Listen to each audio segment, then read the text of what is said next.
Arif. Mak je hak ada dengan Arif semua. Dah cukup. Abah memang tak ada masalah tu dengan Arif. Abang kata cukup. Abah memang dah sayang Arif. Cukup.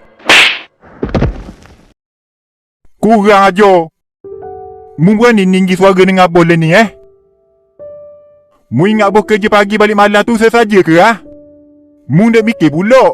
Mu makan hari-hari. Mu nak baju kolah. Mu nak piti kolah. Semua tu nak pakai seng lah ke? Abah kena korban masa nak cari keseng. Nak sara kamu dah kita ni. Mu budak lagi. Mu tak tahu kenapa.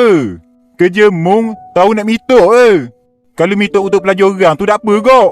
Ni nak tepung lah, motor lah, apalah. Mu tak tahu ke ada abah mu ni gana cari piti. Masa ni memang mu tak mikir. Besar kayak gini baru mu tahu kenapa tanggungjawab tu. Abah memang dah sayang Arif.